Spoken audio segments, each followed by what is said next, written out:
I got it here. Excellent. There we go. Yay. Virtual tasting. So before we get started, have a glass of something. And cheers. Thank you, guys. We're going to start with the dry Riesling anyways, so that's what I have.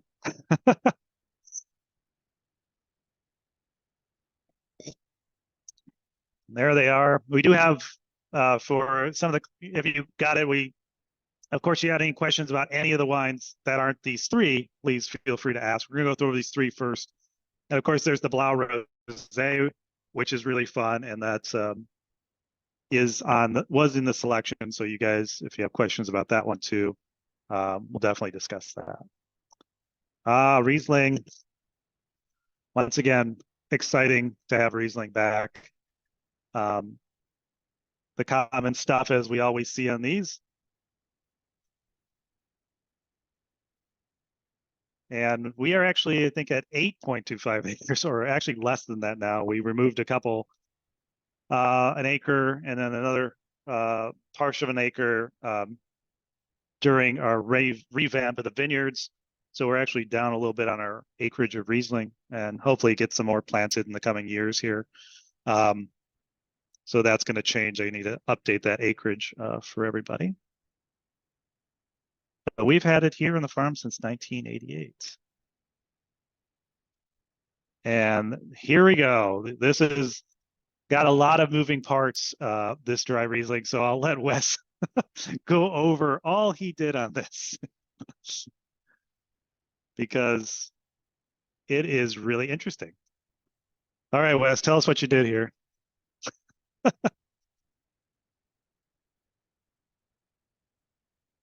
I can't hear you. Can anybody hear Wes? No? Anybody hear me? Yes. Can you, okay. Can you hear me now I can hear you. There you go. Okay. My headphones are deciding not to work.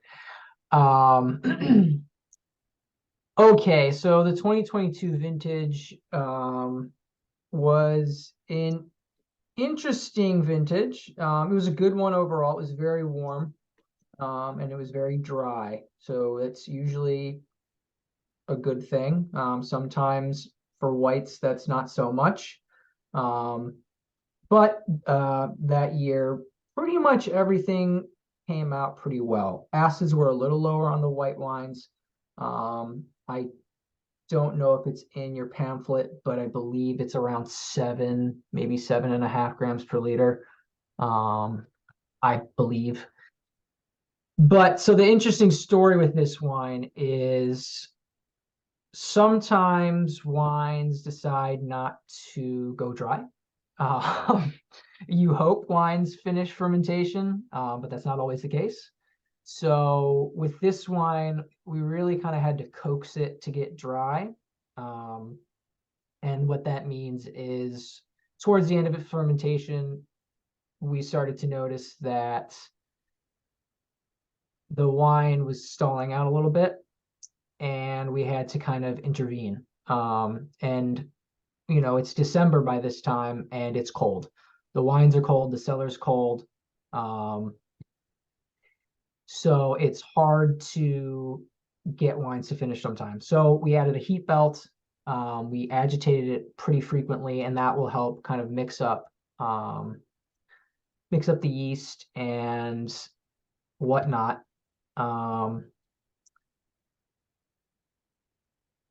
And at some point, we kind of realized that. Can you guys hear me? Yes. Okay, sorry. I just wanted to make sure. I just wanted to make, you were texting George. I was like, oh God, is he texting me? Have I just been blabbing in silence? Anyway, sorry. So at some point, the wine stopped. We did all we could. Months and months later, it was still right around 1% residual sugar. So that is not technically dry. It was about 10 grams per liter of residual sugar. So why you see down here this almost paragraph of the pressing, fermentation, and aging that is because we blended it with our East West 1 barrels. So that's where the 25% whole cluster comes in, and the barrel fermented, the 25% barrel fermented and barrel aged on the lees. That's all East West. In this case, it was East West 5 that year. And then the rest was tank fermented, tank aged, in stainless steel for another 7 months. And it was kind of a hodgepodge of pretty much the whole farm. It was the whole farm. It was every single Riesling, pretty much across the board, was in that tank. Mostly because the 2022 vintage, although it was when it's dry and hot, that brings great quality, but that also usually brings less quantity. So in this case, virtually all of our Riesling fit into one tank and some barrels. So that's why you see S7, 11, C1, S1 and 2. So the long story short is we decided we did a blending trial, because the East West barrels went dry, or dry enough, and then we went to see if doing a trial with the East West and the tank was going to solve the sugar problem, and it did. And it also just made a better wine. The East West was fine. For some reason, we used East West 5 that year. That's not my favorite of the East West blocks. Usually it's East West 1 and 2 for the East West variant Riesling. Those tend, in my opinion, to show a little better in that style of the whole cluster and the barrel aged. So it worked out in the end that they just kind of, both wines really complemented one another, and they also solved the dry problem. Or at least they got the wine dry enough. I believe this is 0.8, so I think it's 8 grams of residual sugar. It's 7 or 8 grams. It's 8.81. Yeah. So it's on the high end of dry, so it's on the sweeter side of dry. But it's still perceptively dry for the most part. The acid's not sucking the enamel off of your teeth. Which is not really a style for everybody. I find this wine to be really kind of well balanced, and sometimes a little residual sugar in a dry wine, within the dry scale, so long as it doesn't exceed, that 1%, can often be just fine and still consider it a dry wine.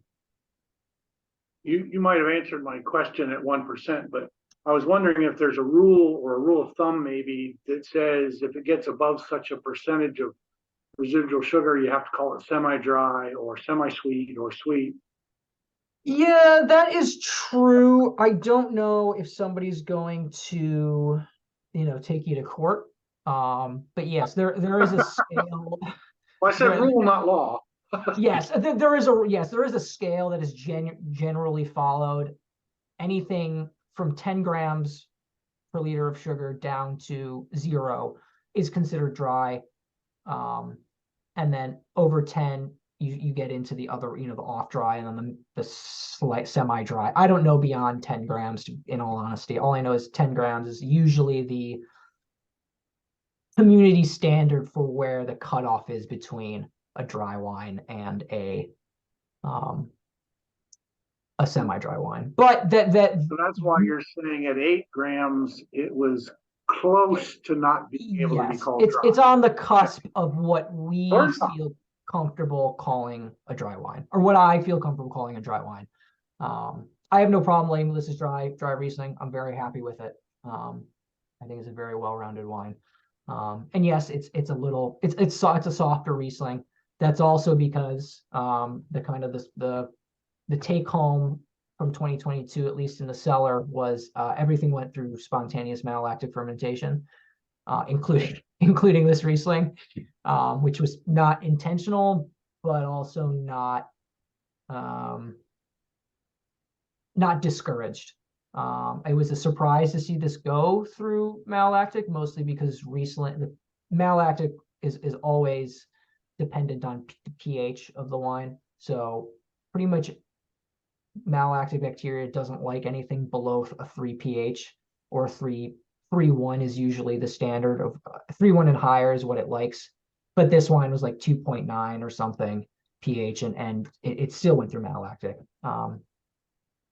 So that's kind of the story of 2022 is virtually every single wine went through malolactic fermentation, whether it was intentional or not. So that is also why there's a rounder, kind of softer palate to this than you might usually see in prior And Rieslings. that's because of the acidity you mentioned early on. Yeah, I mean that malolactic will also drop down the acidity as well. So that's I mean, it's still at 8.7. I mean, is it at 8.7? Okay. no. Well, the East West brought that up Yeah. before East West edition. It was like 7. It was low, or on the verge of low. I could go find the whatever lab results for that.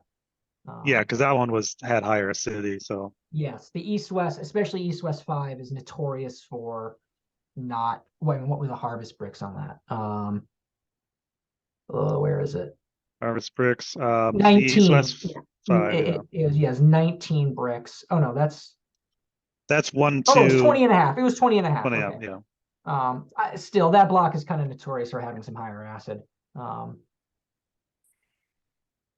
Anyway, that's kind of the story of this wine. Went through malolactic, didn't necessarily go all the way dry. We had to blend, but it's kind of a diamond in the rough type of situation. We ended up making a really great wine, even though we kind of the solution to the problem was better than not having a problem, if that makes sense. Yeah, I mean Yeah. the wines on their own, I mean, were good, but it's like They were we fine, yeah. always do this and then go, well, what if we blended?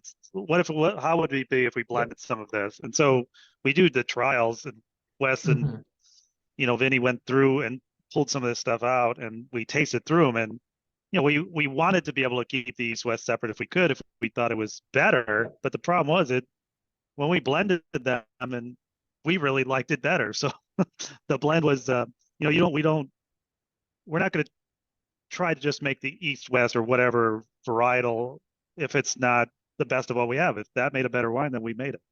So this blend as a whole, as complicated as it looks on paper, was the better of the whole. So Definitely. we went with it. We really liked it. And it did solve, like Wes said, some of the off dry problem with the one that didn't finish. And it also brought up the acidity. Yes. And so all of that, helped to make this wine better balanced. Yeah. So this is an example of some of the parts is greater than the whole. Yeah. Yes. Yeah. Yep. Yeah. So is the difference? I'm sorry. Is the difference in the different vineyards the terroir, or are there different clones in the different vineyards? Both. There's different clones all across our. So this was all estate fruit for this wine. So everything on the farm, the soil types vary from one end of the row to the other. So you can walk down a row, like the Cab Franc's a great example of that. There's like one corner of the Cab Franc block that has like 4 different soil types in it. Okay. So that all of that will affect how that vine grows from even within the block itself. So one end might grow differently than, not vastly differently, but it will take up nutrients and respond to stress differently than the other half of the row, or another block on the other side of the farm. So they all react differently, and they all kind of show their own style and personality depending on where they are. So like the S7 and the S11 block are a great example of that. I prefer to use that fruit for semi-dry, mostly because it tends to be phenolically riper.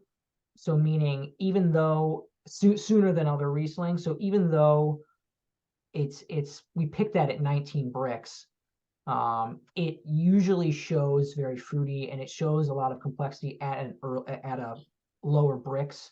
And just because that Brix is lower, it doesn't necessarily mean that it's unripe. That's just when that vine and that block ripens, if that makes sense. It's called phenolic ripeness. It's kind of just when that vine. It's not about numbers. It's about when that vine is done. That's right. Yeah.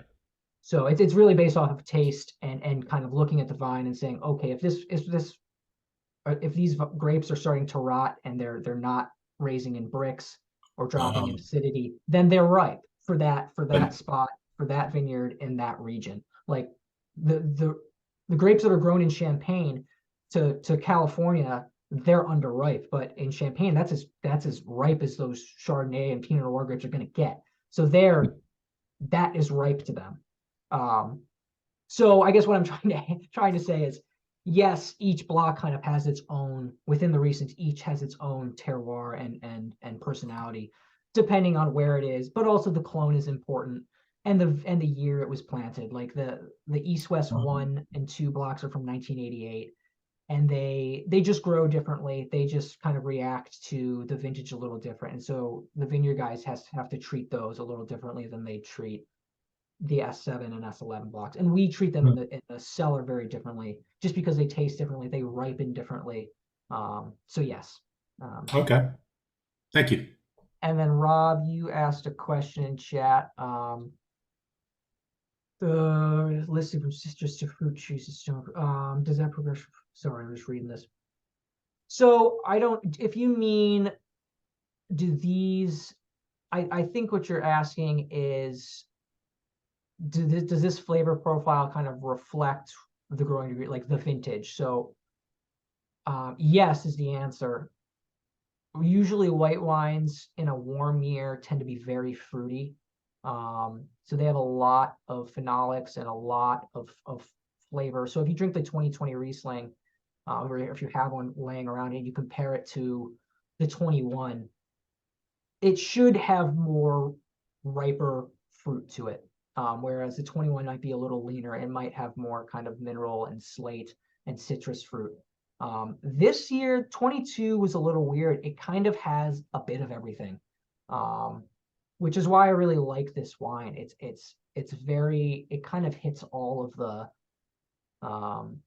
four corners as far as flavors go. It has some minerality, but it also is a little floral, and it has citrus, but it also has some fleshy fruit to it, like peach. And apple and things like that, that you don't always get in every vintage. 22 wasn't as polarizing for the whites as some other years are. And then do we use spontaneous yeast? Yes, on the East West, and ironically, no on the tank. And I say ironically because the East West went dry and the tank did not go dry, and we used lab yeast for that. So it's supposed to go dry, ideally. So yes, there's that answer. Any other Riesling questions? Riesling. No? Okay. All right. Bye, Riesling. Yeah, I mean, I dig this Riesling. I liked how it, like Wes was saying, that just a little rounder. It's a little bit more of a sipping wine than just, doesn't have to be paired with food. I think this Riesling, it's got a nice overall texture and everything else that makes it a good, just having a whole glass of Riesling, having a whole half bottle of Riesling. Yeah. It's a really easy drinking Riesling. It's really nice. It is also uncapitalized. I should say that. Yeah. So we did not add. I do remember,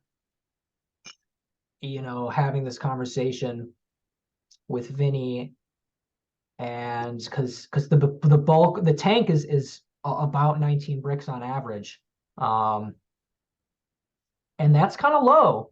So a dry wine is going to be, only not 10% alcohol, maybe 10.5% alcohol at that point. I think the final wine's around a little over 11. 11.6, I think. Yeah. So it is. For me, I've pretty much abandoned capitalizing in the whites, especially. Absolutely in the whites. I find no reason to capitalize. This 2022 vintage kind of showed me, or really kind of gave me the confidence to go ahead and continue doing that, because this wine is fine. You know, what's 0.5% of alcohol? It's important. I mean, alcohol it does change the wine drastically, but for me, I don't see needing to chaptalize. I don't see how it's really going to make the wine that much better.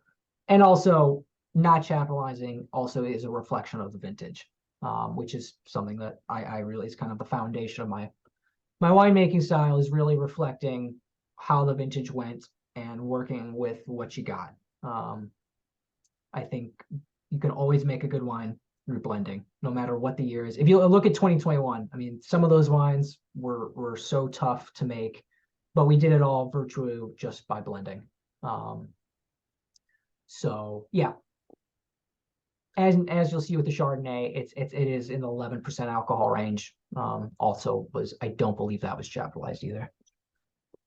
I don't think so. Yeah. Well, we got it to 12. It looks like maybe. Let's see. What is it? 12.2. I think the sawmill. Well, yeah, maybe it was. So, I'd have to check the notes. This year's is not chaptalized. This year's not. Yes. It's not chaptalized. There's a nice picture. I like that picture with that little tree in the front yard there. All right, let's see. More pictures. Chardonnay. Okay, on to Chardonnay. And this, yeah, we still have our acreage there, all the way at the bottom, closest to the lake. It's the last. It's the vines closest to the lake. All of our Chardonnays down at the bottom on the north side and the south side of the farm, all by the lake. These are older blocks that have been there since the 80s there. So they have been here for a long time. They're some of our oldest grapes as these Chardonnay blocks. Common fruit flavors, of course, yellow apple, and pineapple, vanilla. And then some of our common aromas, butter, vanilla. Yeah, some of these things come from the barrels. And then 6.58 acres. And here we go. Here's the, whoa. Here is the notes. And same thing, this is going to be a good showcase of the blending. We have Atwater vines and we have some Sawmill Creek fruit. So those are our neighbors to the north, about a mile or so away. We get fruit from them over the years. When Atwater first started, we didn't have really any reds except for some hybrids, and we would get reds, some Pinot Gris over the years from them. This year we got fruit from them also, including Chardonnay, Riesling. We've been working with them for as long as Atwater's been Atwater, for 20 years. One of the Hazlitt family owns them, and we do work with their fruit quite often. So this one actually is a blend of both of our fruits, as opposed to same thing here. I think Wes will talk about, but the idea was making the best wine, and the two of them worked well together. So go ahead, Wes. Can you hear me? Yep. Okay, just messing with my headphones again. George, can you lower your whatever's in the bottom of your screen? Can you, I don't know, Oh yeah, minimize sorry that? about that. No worries. Let me get rid of that. Yeah, go. Chardonnay. So another wine that went through spontaneous malolactic, which was for me, I was happy that it went through. In 2021, I think that was the first year in a very, very long time, maybe ever, that we've done just a stainless Chardonnay. And my big critique on it was that it didn't have a lot of body to it. It has come around immensely. I actually quite like that wine now, but I still, going into 2022, I really wanted all of the Chardonnay, barrel and tank, to go through malolactic fermentation. And I got lucky. The tank ended up spontaneously going through malolactic. Like everything else. Like everything else, story of 2022. And so we were going to initially do two separate, this like we did in 2021. We were just going to have a stainless steel Chardonnay, and then we are going to have the Chardonnay Reserve that was barreled. I was a little jaded from 2021.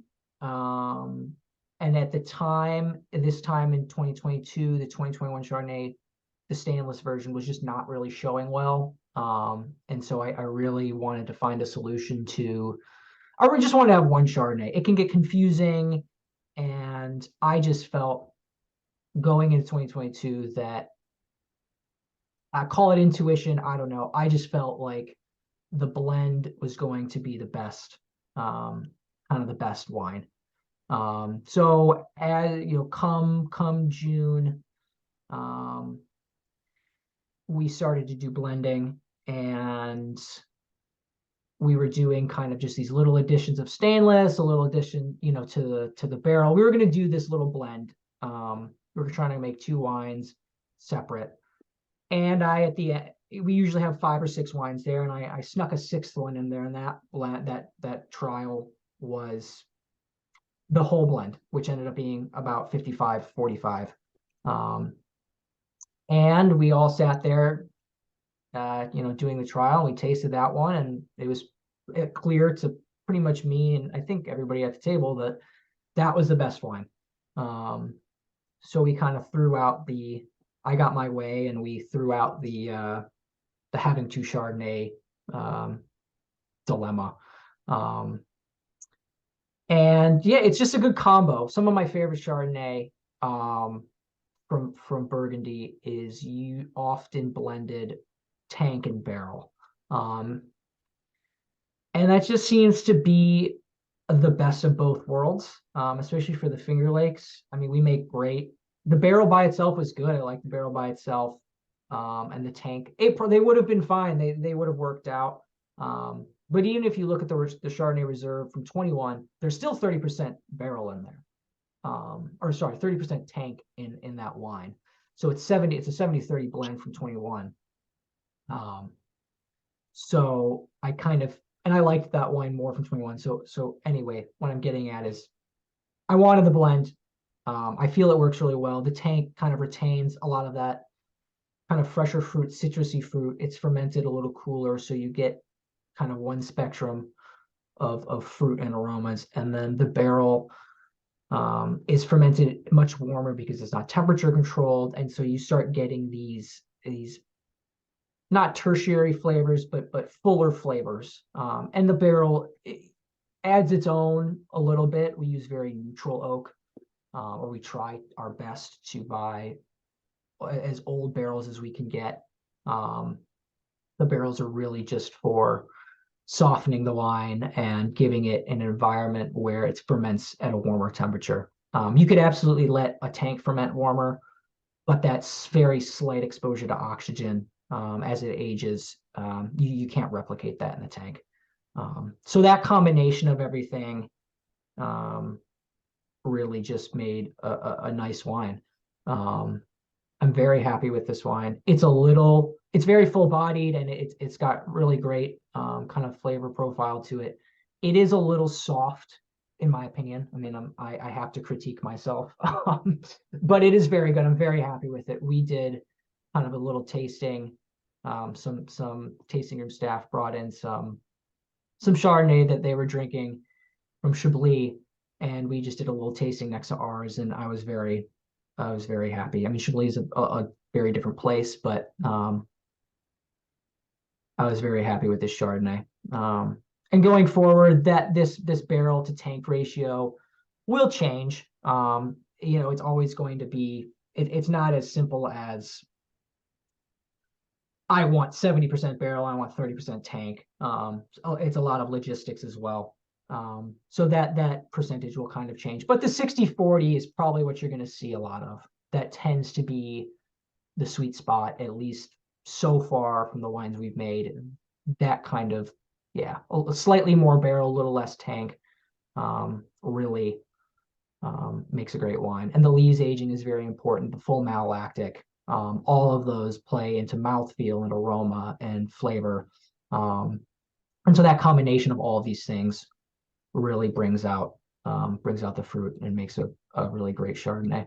I think Finger Lakes Chardonnay is kind of the unsung hero of white wine from the Finger Lakes. I think when it's done well, it's really good. And I think this is kind of one of those wines. Like I said, I'm very happy with this wine. Yeah. All right. Any more And the sawmill. questions? Oh, Yeah. Oh yeah, I was just sawmill. gonna say, I think the percentage is not up here, but I believe in this vintage, it was only like 15. I think it was only like 15%. I'd have to check. You know, I got it Not a here. lot, because a lot of that went into the a lot of the sawmill Chardonnay went into the rosé. Yeah, I got it here. Hold on. I mean, It's I can look at Innovent. I mean, it's probably right. do I have it here? You know, I don't. It's not on the I don't think yeah, I don't know if that was really recorded. How don't much think we was sawmill? Or I mean, I have it, but I don't think on yeah, the yeah. Yeah, I for some reason we didn't put it on the tasting notes.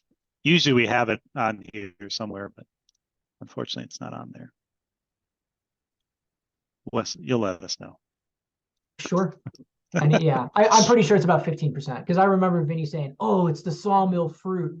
And I was like, "No." And he's like, "Oh, the Chardonnays never taste like this." And I kind of tilted my head. I'm like, "I don't think it is, man, but okay." And I looked at the blend, and it was like 15%. Yeah. Anyway. Yeah. Anyway, well, we have a lot of Chardonnay, and we have a lot of Chardonnay. Yeah. We got some from sawmill, but a lot of it was ours. A lot of the sawmill, yeah, we used, but we didn't have we had more of ours than anything. So, all right, let's see. Oops. For what it's worth, Wes, Yes. Ma'am. Darlene and I are generally not Chardonnay drinkers, but this one's pretty good. Thank you. I know it's not, Chardonnay is not everybody's top choice. I think a lot of people are used to, the California, very buttery, oaky wine that was like kind of all the rage in the 80s and 90s. And I hate that buttery taste. I get a little butter on the nose here, just a little, but I don't get any in my taste.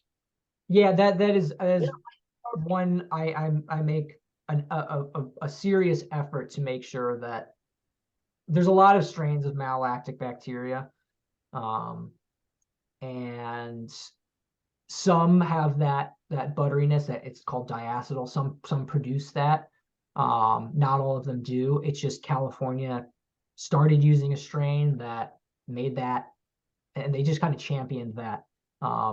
But there's if you have Chardonnay from Burgundy or Chablis and that goes to malolactic, you rarely find that. You might find a little bit. I mean, you're going to get a little bit no matter what, but it's not going to be that overwhelming movie theater butter popcorn. You can tell that I don't like it. Yeah, that's like I said. I get a little bit on the nose, but then when I taste it, it's not there. So yeah. And a lot of that toasty butteriness that also can come just from lees aging. Malolactic is the main force behind that, but you can still have lees aging will kind of add that texture and body that malolactic. If you don't do malolactic, I mean this went through it, but you can get that from kind of multiple different things. Just got to make a kind of a funny comment. I love your tasting notes blended prior to bottling. It'd be real hard to blend it after bottling. Yes, it would. Yeah. Well, I guess that was the only way we could figure out how to differentiate, whether we bottled it or blended it right after fermentation or right out during fermentation or. Oh yeah, blended after. Yeah, we could. Struck my humor that way. Yeah. Well, if you, I wouldn't want to open up all the bottles and blend them. And blend them, yes, for the second time. One at a time. I'm sure there's some winemakers that do it for some God knows what reason, or some small producer that does it. Yeah, Wes, this is a, go ahead. I was just gonna ask, you mentioned the comp to Chablis. Given the neutral oak and the amount of stainless, think about this as being as Atwater Chablis, I'm sorry, Atwater Chard being more Chablis style than kind of central Burgundy style. I love that you asked that because I always I was explaining this to the staff that who was tasting with me. I think, and I don't unfortunately have the luxury to drink a lot of Burgundy and Chablis. I've had plenty, but it's not unfortunately on my in my glass every night. I think it's clearly, I think it's somewhere in between. And that's kind of what I explained to the tasting staff. Like, this is somewhere in between Burgundy and Chablis. It has some of that. So this Chardonnay, I believe, it is in clay. You know, it's not the Cameridian clay that you see in Chablis, that very distinct terroir of Chablis. However, it does have some elements, and I don't know if that's necessarily a result of the clay that it's in, but it's somewhere in between for me. It doesn't necessarily have the ripeness and this has a lot of body, but it's still delicate, if that makes sense. I feel like really high quality Burgundy gets this ripeness and this just fullness that we don't get, and that Chablis does not necessarily get. Chablis is much more linear on the palate, whereas Burgundy is kind of waftier and can be linear, but not like Chablis. So I think it falls kind of somewhere in between. At least this vintage it did. We'll see how the 2023 is. But some vintages of Finger Lake Chardonnay can be much more towards Chablisian. You know, so a little more linear, a little more, much flintier and more minerally than fruity. Our Chardonnay is kind of funny. So I think this is from 1982. It might be the oldest on the block. It's 82 or 88. And it was planted with, Gold Seal. I can't remember the nursery that supplied these back in the 80s, but that nursery got a reputation for having crown gall. And so all of the Chardonnay, all of the leaves will curl as a result of this virus that it has. So it tends not to ripen, I think, as well as it could. It ripens well in a good year. I mean, I think this year we saw 21.5 bricks, which for me is that's fantastic. Not that bricks are everything, but that kind of just shows that these grapes tend to ripen and start falling apart at phenolically they just stop at a lower bricks, and so they have a little less. The Chardonnay that we produce from Atwater is just has a little less body and fullness than something from Burgundy. So, but in some years, it depending on a really cool vintage, it can lean towards that. Much reflect more kind of the stone and mineral aspects that you might find in Chablis. Thank you. Oh, there's me. I'm looking real happy. Yeah. Yep, This is a definitely. bottling day. Yeah, Bottling I was gonna say. Yep, probably got there at 6:30.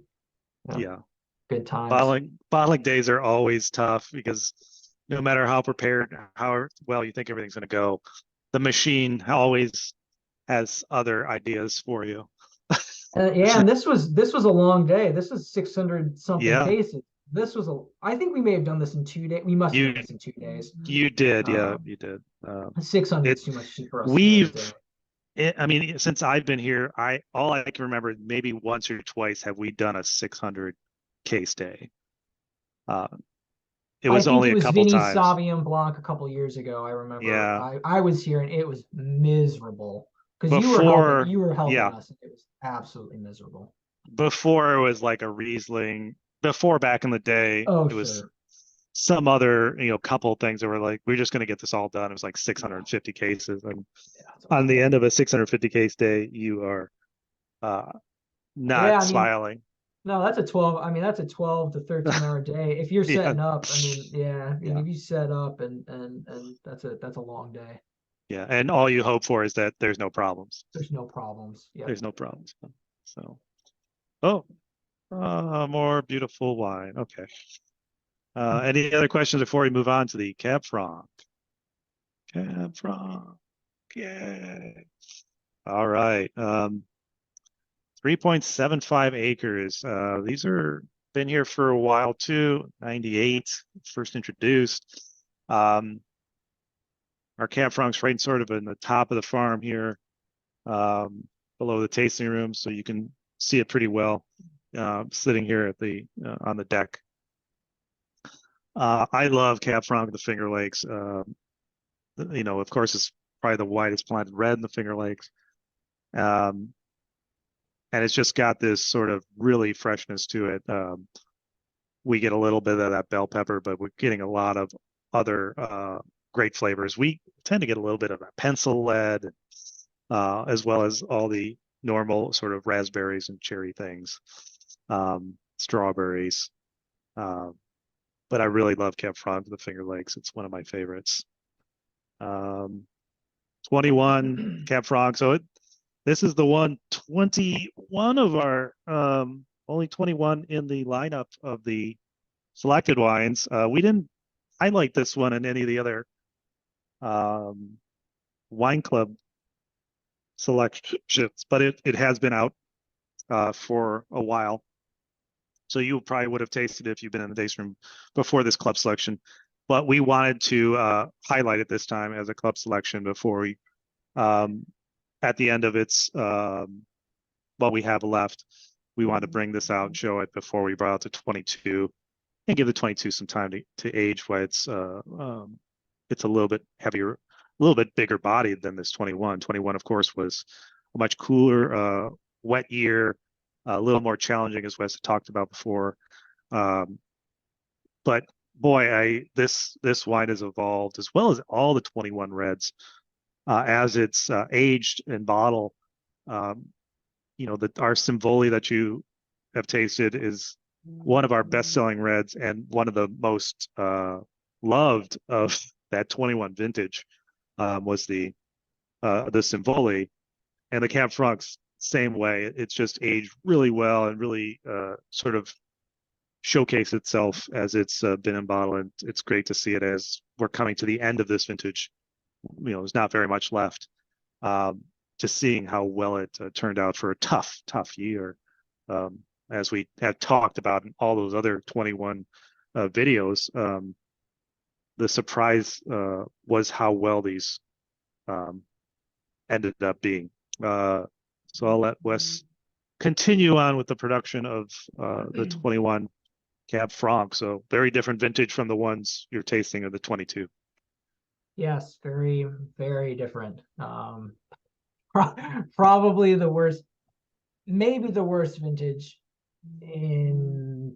at least in my time in the Finger Lakes, for sure. 18 was worse. I arrived in 18. I was about to say, I arrived in 18. And that was bad. And I definitely think the wines from 21 were better. I think there's a lot of definitely. Aspects. I think I think that reason is the reason for that is I think we were growing better fruit in 21 than we were in 2018. Yeah. I think there's a little more care taken in the vineyard in 2021. And of course we were doing a lot of other stuff in the cellar. But yeah, very wet, very warm year. But man, Yes. the rain was relentless. Very, very stressful year. I mean, yeah, I have nightmares of 2021. But yeah, so Cab Franc is the staple red in the Finger Lakes. It sure is at Atwater. It's, I'm biased, but I think our Cab Franc is some of the best Cab Franc in the Finger Lakes.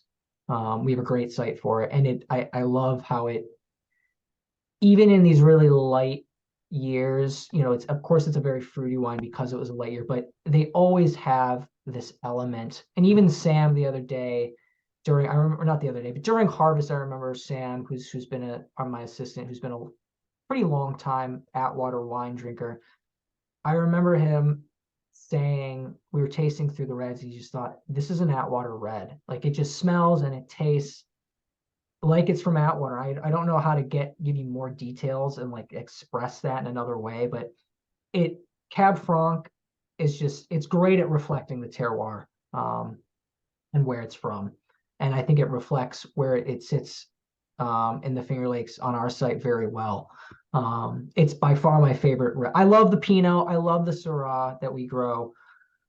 But the Cab Franc is always good through and through. It always comes through for you. It never lets you down. Even in the worst years, it still is a good wine. And it reflects the vintage, as you know, it reflects the terroir very well, the vintage and the site very, very well. So it's a huge staple for us at Atwater, and we just planted 3.5 more acres. I think, yes, it was like 3.5 last year, or no, the beginning of this year. I've lost track. We're planting so much stuff. So more to come. But the standard way that we process Cab Franc and ferment it at Atwater now has become tank. It's almost all tank fermented. This was 75% spontaneous and in a stainless steel tank. And so we pump that over. So we suck the juice from the bottom of the tank, and we splash it over the top of the tank. Whereas the other 25%, we just couldn't fit it in the tank, was put into a bin, and then you punch that down with a tool you keep that cap submerged and wet to keep oxygen away and microbial things that you don't want happening, and to help it with extraction, to help macerate those skins. And I believe, yeah, so 25% was in an open top bin. I think it was inoculated. It was it was inoculated. And 20 days. You know, I got to admit that is a little surprising. 20 days. I'm kind of proud. Vinny is notorious. The old head winemaker was notorious for very short red macerations. I don't know if this was maybe my influence. I am kind of on the other end. So 20 days on the skins. That's fantastic. That's kind of the more standard now at Atwater. The previous standard was probably 12 days on average, maybe 14 if Vinny was really feeling 12 to 14. Yeah, Vinny was Vinny. That was Vinny's style. Vinny always. Well, it's so funny that we have 20 days on the skins for this wine in 21, and then you look at some of the wines that were in the Simvoli, and I think some of them had like 8 days. The Blaufränkisch was 8 days. I remember that day. Even my intern looked at me like, "What?" And you know, you can't. The man was on a mission, and that's his thing. So, and then 9 months, of course, in neutral French and some Hungarian oak. We've been slowly adding some Hungarian into the mix of other wines. Usually it was just strictly Blau and Syrah. The Hungarian rivers are so old at this point that they don't really give off their really meaty. They don't have a lot of influence anymore. So they find their ways into the Cab Sauv and the Cab Franc and some other wines from time to time. But Hungarian oak is notorious for being very meaty, cured meat cured meat shop, like in something you'd find in like Germany or Eastern Europe. Very unique. But as I think the youngest Hungarian barrel we only have one of is 13 or 15. It's 15. Yeah, it's from 15, and we only have a handful of these. I think we have 10 or 12. So there's probably, I think there's a few, 2 or 3 were Hungarian in this case. But we've really moved towards neutral French oak, is my preference. But we keep the Hungarians around just because they're around, and there's no point in getting rid of them. They're heavy as hell. They're about I think a normal barrel weighs about 100. I weighed one in 21. We did this comparison because somebody was asking. I'm pretty sure a Hungarian barrel is like 160, 165 pounds. I believe it. It's heavy compared to a French barrel. That's some of them are like 100. I swear to God, some of them are like 90 pounds. I mean, you Yeah. can throw those. But they're these thick staves. I mean, they've got to be an inch thick. Yeah, they're They're definitely. huge. They call them like travel barrel. I forget that there's a term for the heavier barrel. What they like, those are for going on a ship. Yeah, the they're front, I know what you're talking about. They're they're like heavy duty. They're like the trucks of barrels. Yeah. They are kind of indestructible and they're damn heavy. So spontaneous. We've been doing spontaneous fermentations on the reds. Cab Franc always. I can't remember what the other 2021s were. And this year, 2022 is virtually mostly spontaneous for the. Actually, I think all spontaneous for the reds, and then all the same with this all the year. reds. Yeah. All the all the reds reds. in 22 were, and then all the reds. I think all the reds this year too. This year, yep. I think you Maybe did the them. maybe the Leon Malo is not. I had some yeast floating around, and I wanted to get rid of it. I can't remember. I'd have to check my notes. Yeah. I don't have them in front of me. But all the vinifera reds were. Yeah, Cool. all the vinifera reds absolutely were Pied de Couve or spontaneous. Absolutely. Yeah, that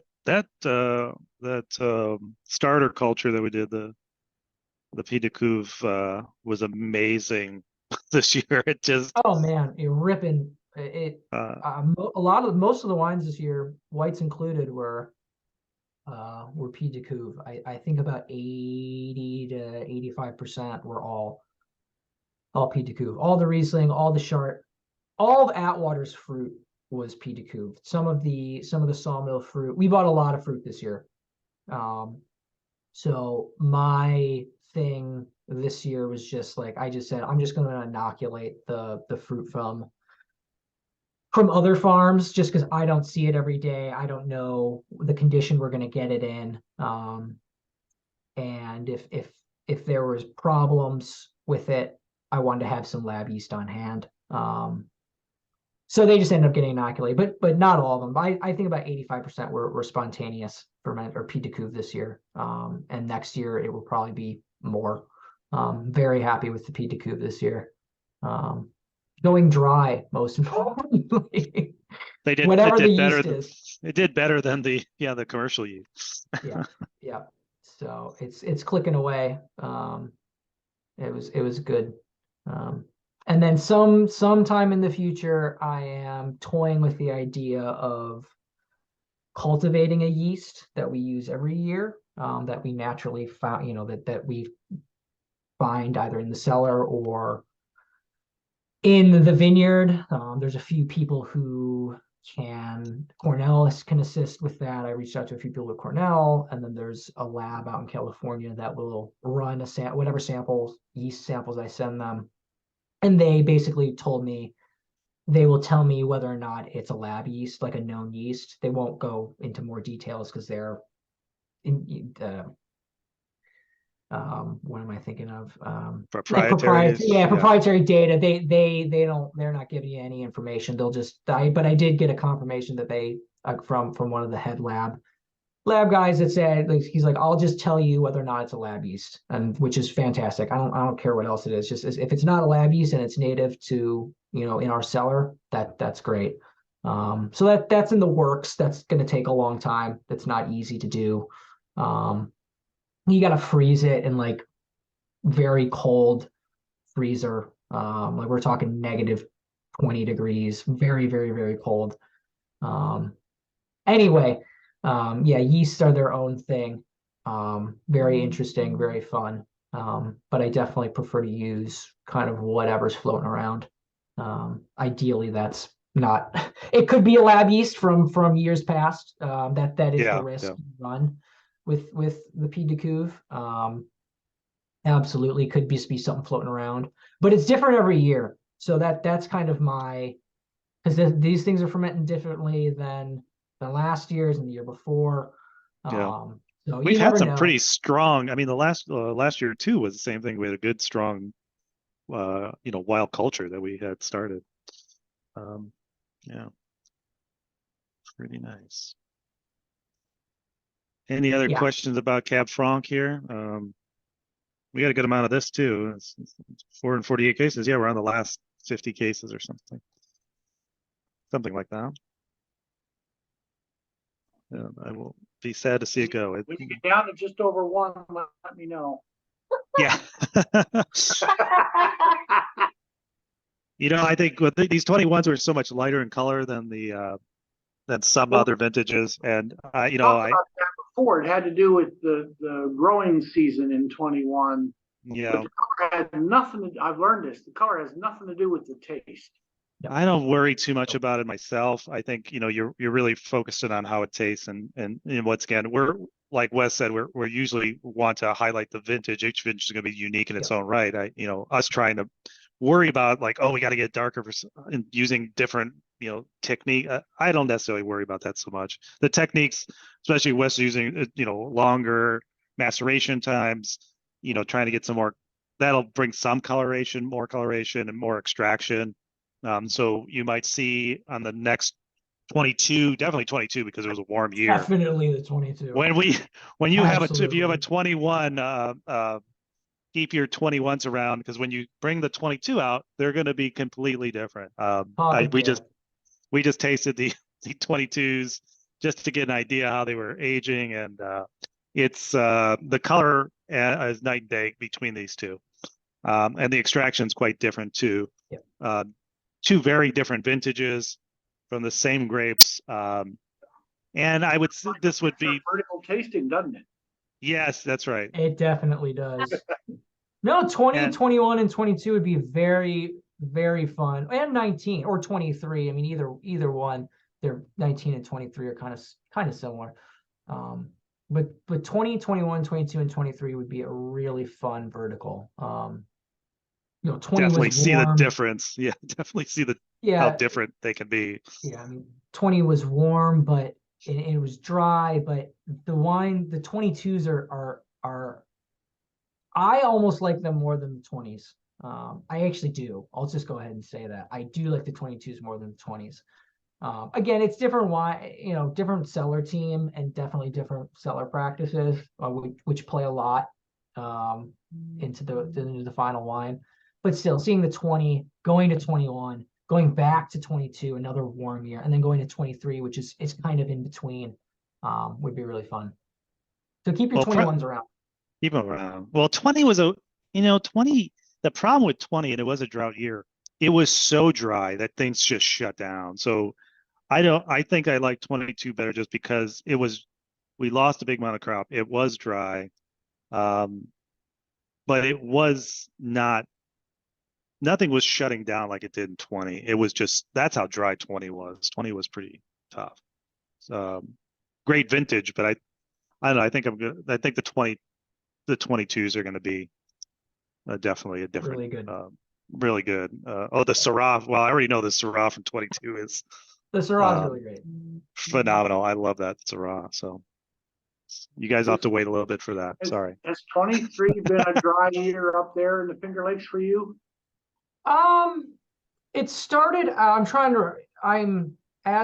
I take charge of the cellar here, I will give Vinny credit. He was really, really good at about remembering vintages, and I mean, like, outside of harvest, the whole year. For me, I won't lie, I like to just do it and forget about it.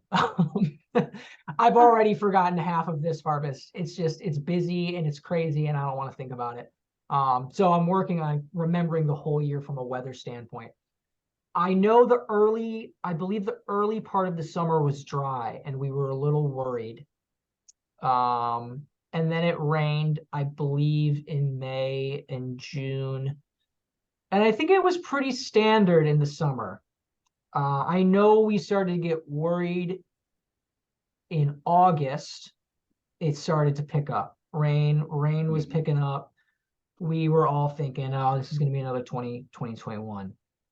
And then September, which is the most important month of the year, or not, yeah, for harvest, it's the most important month because it'll make or break a vintage, was bone dry.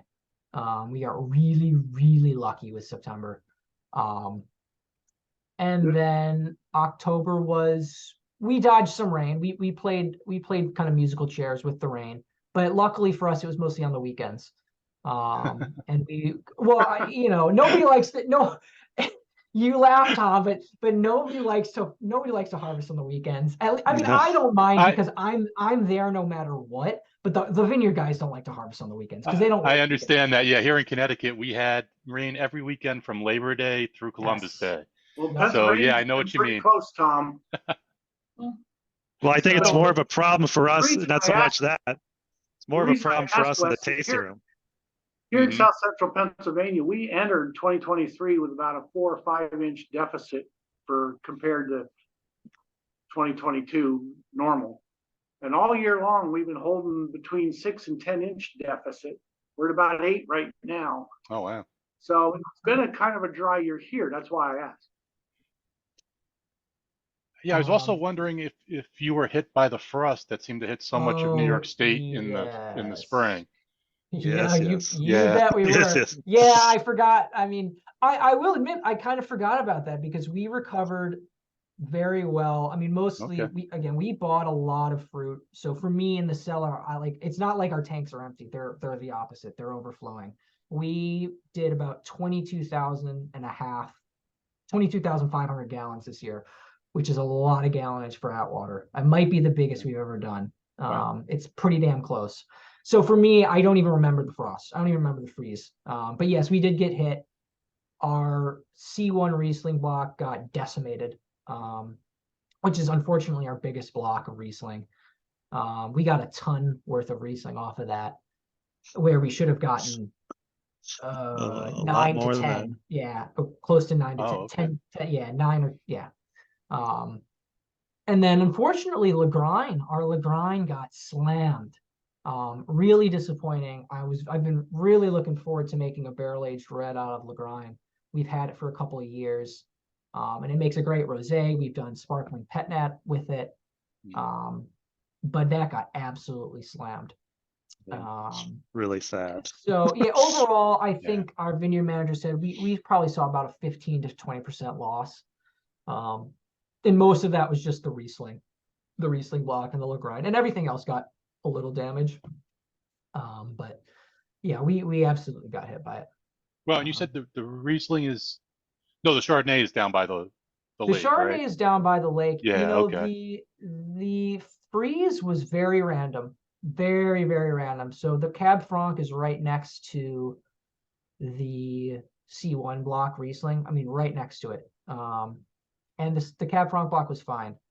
And the Lagrein is like mixed in with next to some Pinot blocks. The Pinot blocks were fine. Relatively speaking, they were fine. They may have seen a little damage. But the Lagrein just got slammed. So nobody really was able to figure out where or why some blocks got hit all across the Finger Lakes. We know where the major spots were, which was Cayuga Lake. And unfortunately for us, ironically, because we're in the warmest spot in Seneca Lake, the southeast side of Seneca Lake got hit really hard with this freeze. The problem though is, it was April and May. At that point, it was May at that point. I think it was like the 15th, something like that. At that point, Seneca Lake has not warmed up yet. The Seneca Lake does not warm up to temperature until August or September. I mean, it takes a while. It's so deep. It retains its temperature so well that it can be both a blessing and a curse. So I wonder if, because we're on the warmest spot, but we can also arguably be at the coolest spot because we're at some of the deepest parts of the lake in the off season. So anyway, but we got hit down there with the freeze. So yeah, it was a fun time.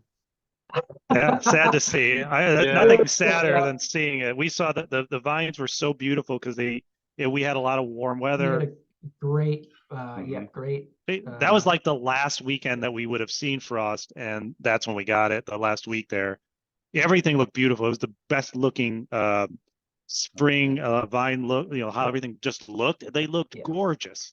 And that's I think why everyone was so frustrated. We were just like, just a We were couple more days primed, we get yeah. through.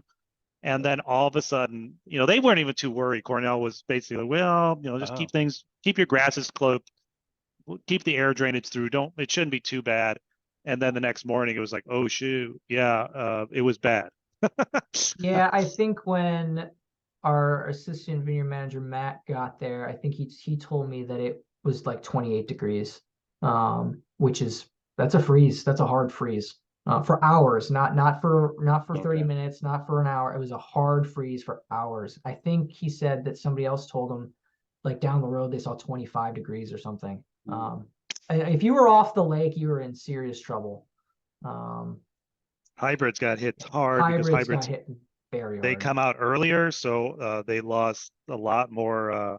Mhm. We saw a lot of people on the other side of the lake with hybrids just got decimated. There was some of them didn't have very many, if any, hybrid grapes. So we had a hard time getting some for our Stonebridge Red because everyone got hit so hard because of their early bud break and everything else with them. So, all right. Any other questions about that? As kind of a sort of a weather junkie, that surprises me that the east side got hit. Well, Yep. no, because the west side would get morning sun, whereas you guys get evening sun. That's true. Yep. So the morning sun it happened would have overnight. warmed them up faster than you got warmed up. Yep. I think it just happened earlier in the night and it was It did. longer. That was the Yep. biggest part So of it. it was long before that. Okay. It was It overnight. was- Yeah. Yeah, they said it was region wide, so the entire region, and it was some kind of weird weather phenomenon that wasn't a standard frost. Somehow it came down as opposed to just, it was some kind of strange weather. Yeah, I mean, it impacted us here in Connecticut, in the Hudson Valley, up in Vermont. Correct. It was Yeah, it was very regional. it wasn't just a selective like No. you got a frost dropped A in. It valley or was something. it was a huge weather phenomenon that basically descended upon the region and just screwed everything up and made us very sad. But we were lucky, or I think our site was lucky. All the reds, all the vinifera going We down. definitely got very lucky. We were at an average crop for what we have on site. Other than that Riesling, which again, that's 2 acres of Riesling that basically was zero production. We were pretty lucky overall. Is it safe to say that some vines are more tolerant to frost than others?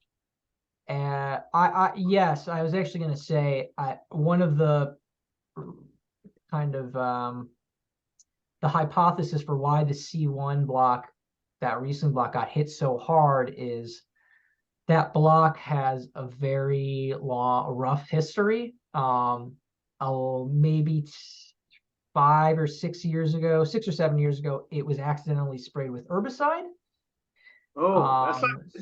No, it died. It didn't die, but all of the current new growth did die. So it was weak or weaker than Yes. some of the. Yeah. Okay. And that block has been our bio intensive block. So in 2020, it's just a block we either test some non-conventional sprays on. Like in 2020, it was all organic. And in 2021, we still continued to try that, which was just struggle. It was susceptible to some damage. What is the theory? Because it was widespread. It was the whole thing, and that's a big block. And the whole thing was, except for the bottom half. The bottom half is where we got some, or I should say, bottom like eighth.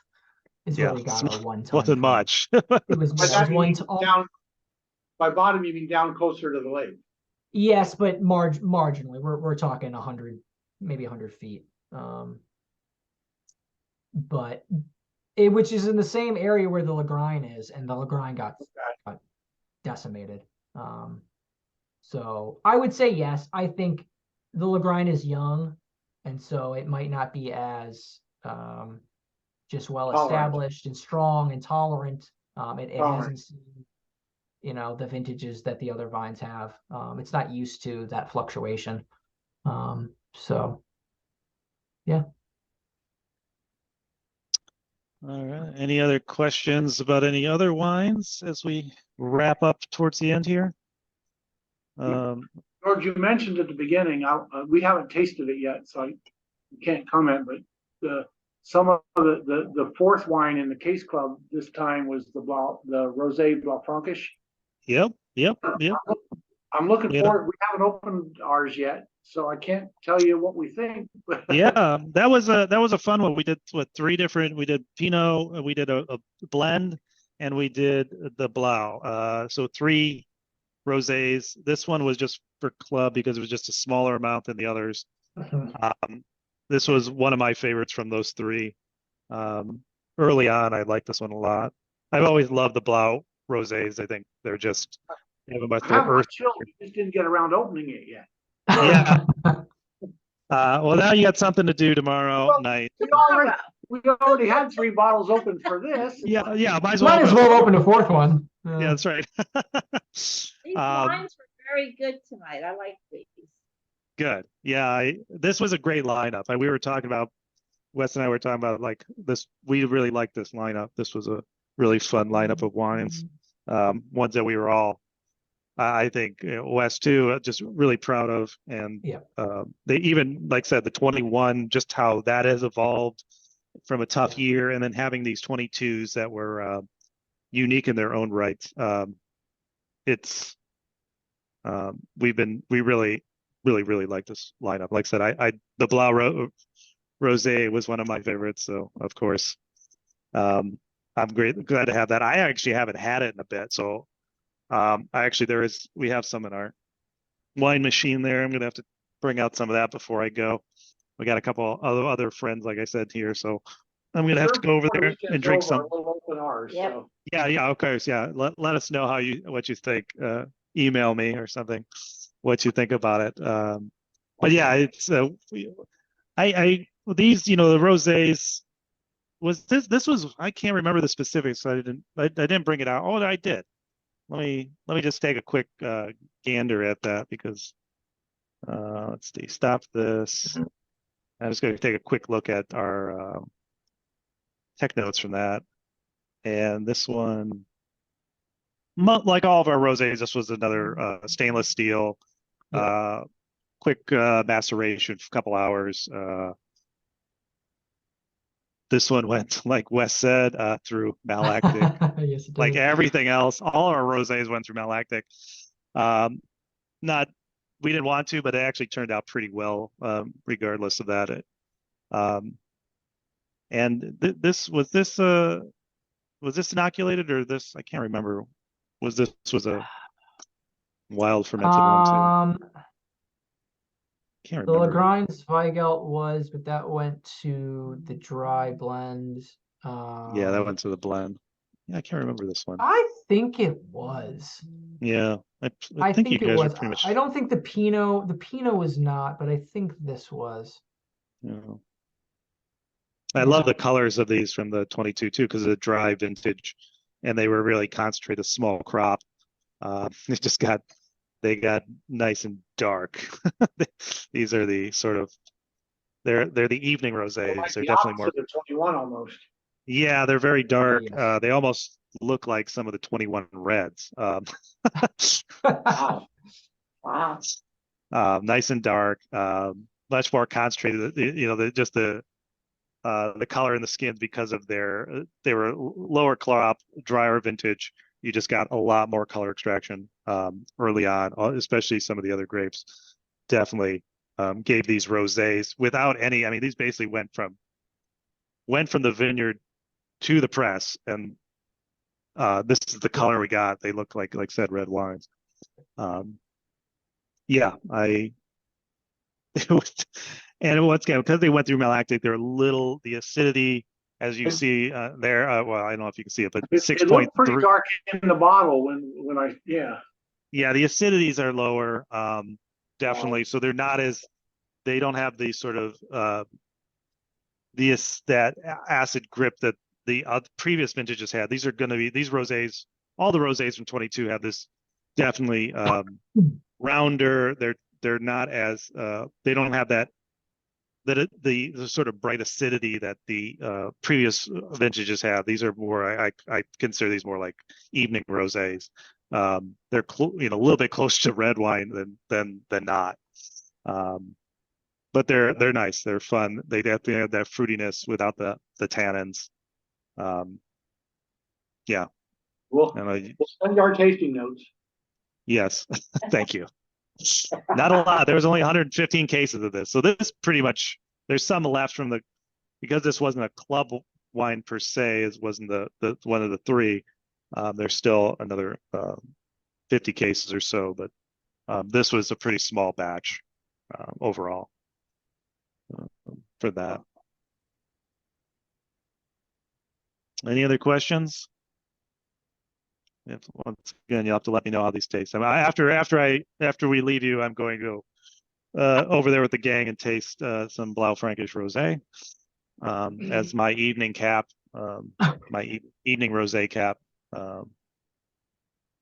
Okay. Anything else? Anything else for you guys? You guys drunk enough? You guys has gone through all 3 bottles already? We're getting there. You're getting there the rest of the evening? We're getting Yeah. there, yeah. Took us 2 days. but We have we're a little bit okay. of Cab Franc left. Okay, good. Yeah, well, once again, just to reiterate, I really appreciate you guys coming to these. I really appreciate you guys as club members. This helps us definitely, and we're really sort of always humbled that people like and appreciate our wines enough that they get them routinely as part of some quarterly shipment or pickup. That means a lot to us, and we really appreciate you guys being here and seeing you guys when you come in. We as winemakers, anybody that makes something that you work hard on and are it's really makes you proud to have people enjoy it. And for me, and I know Wes too, we work all year on these wines. We spend a lot of time with them. You notice we talk about the barrel ages, like we know all this stuff, and we really, that all this little stuff makes makes us happy. So seeing you guys here and going through them with them really makes us happy. So thank you again. We look forward to always seeing you guys in the tasting room. I'm always usually down here, so when I'm not, I'm doing something else, fixing something or doing something. So I hope to see you guys all soon. I'm sure we'll see the Sutcliffes here and Rob, especially. See you guys all. Sweetie. Yeah, that's right. We're thinking of coming to pick up our next case club rather than have you ship it. So Yes, that's right. Hey, what's a couple-hour trip? And like I said, if this will all be recorded for posterity. So if anybody wants to rewatch it, relive this amazing memory, please do. And I think, the next, it's going to be a nice cold winter. So don't say it's always quiet here. So if you guys come are around, please stop in. You'll get a lot of attention because, it's pretty quiet. So it's always a good time of year to hang out with the tasting room staff. And then, how much do you got to pay to participate in one of your blending sessions? oh, the blending sets. That's really, boy. We'll talk. We'll send you a quote. There you go. Hey, We'll start. We can come up anytime. That's right. We'll start sending a bidding war. There you go. Yeah, those are always definitely fun and unique when we end up doing them. It's usually in these cold times when we're all sitting around upstairs going through these, and Wes and them got to do all the little trials with their little beakers and blending these things up. So yeah, it's always fun to watch that too. So not anymore. They just tell me and I show up and give them my response. That's the one thing. Yeah, let me know. Give me a sheet to write on. Or we just tell you what it is and you accept it. No. Okay. So yeah, thank you guys a lot, and I guess Thanks for doing Thank you. Yep. Yeah. Like I said, these are always fun. So have a good rest of your night. Enjoy the rest of those wines. We will. And Okay. we'll see you guys hopefully soon. So, yeah. Cheers. Okay. Yep. Thank I you. thank you. Bye, guys. Bye. See you. See you, Wes. See you, Sam. See you, everybody. See you, Paul.